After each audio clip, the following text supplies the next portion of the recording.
اوس وخت رارسېدلی چې ځوانانو په انلاین ډګر د انټرنیټ لارې پیسې ترلاسه کړي، البته د فریلانسینګ لارې هم کولی شي ترلاسه کړي. زه غواړم چې د فریلانسینګ د افغانستان پر اقتصاد مثبت اغیزه درلودی شي یا نشي درلودی.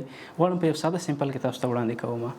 که چیرې یو فریلانسر په افغانستان کې د میاشتې $100 ترلاسه کړي او په کلنۍ توګه د $1200 ترلاسه کړي، نو دا به د میاشت د کلنۍ 1,08,000 افغانۍ ترلاسه کړي. 1,08,000 افغانۍ تقریبا کافي مصرف دی د یو کورنۍ دپاره، کولی شي خپل ځان خپله کورنۍ پې سپورټ کړی شي.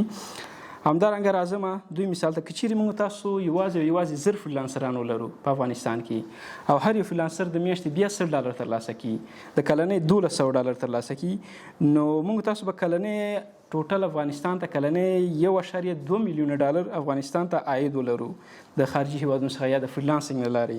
همدارنګه چې دا کېږي افغانۍ ته کې واړو، دا کېږي 108 میلیونه افغانۍ. همدارنګه یو بل مثال ته راځم، که چیرې موږ تاسو 10,000 فریلانسران ولرو او همدارنګه هر فریلانسر $100 ترلاسه کړي او په د کال $1200 ترلاسه کړي، نو موږ تاسو به $12 میلیونه عاید ولرو د فریلانسینګ لارې. همدارنګه که افغانۍ ته یې واړو، موږ تاسو به 10 بیلیونه افغانۍ عاید له فریلانسینګ لارې ولرو.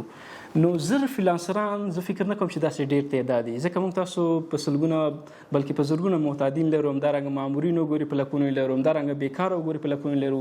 1000 ډېر کم مقدار دی، ځکه که موږ تاسو سوچ وکړو یوازې پاکستان د فریلانسینګ په ډګر کې 1 میلیون فریلانسران لري، همدارنګه هندوستان ته که وګورو 15 میلیونه فریلانسران لري، همدارنګه امریکا وګورو 59 میلیونه فریلانسران لري. نو 1000 فریلانسرانو مقدار ډېر کم مقدار دی. همدارنګه ما پیسې هم ډېرې کمې ښودلې چې تاسو فریلانسینګ په ډګر کې لږ کوشش وکړئ، دا $100 چې ما یادونه وکړه دا په اوسط ډول یادونه وکړه. البته تاسو کولی شئ 200 300 تر 500 تر $1000 پورې میاشتنی عاید ولرئ د فریلانسینګ لارې. نو دې دپاره موږ په yolearner.com کې تاسو لپاره راتلونکي یو بل ټریننګ هم شروع کړی دی چې په دې ټریننګ کې به انشاءالله په مختلفو څانګو کې له UI UX ډیزاین دی، ډیجیټل مارکیټینګ دی، ګرافیک ډیزاینینګ دی، اکاونټینګ دی، همدارنګه په آخره کې فریلانسینګ هم تاسو ته تدریسو.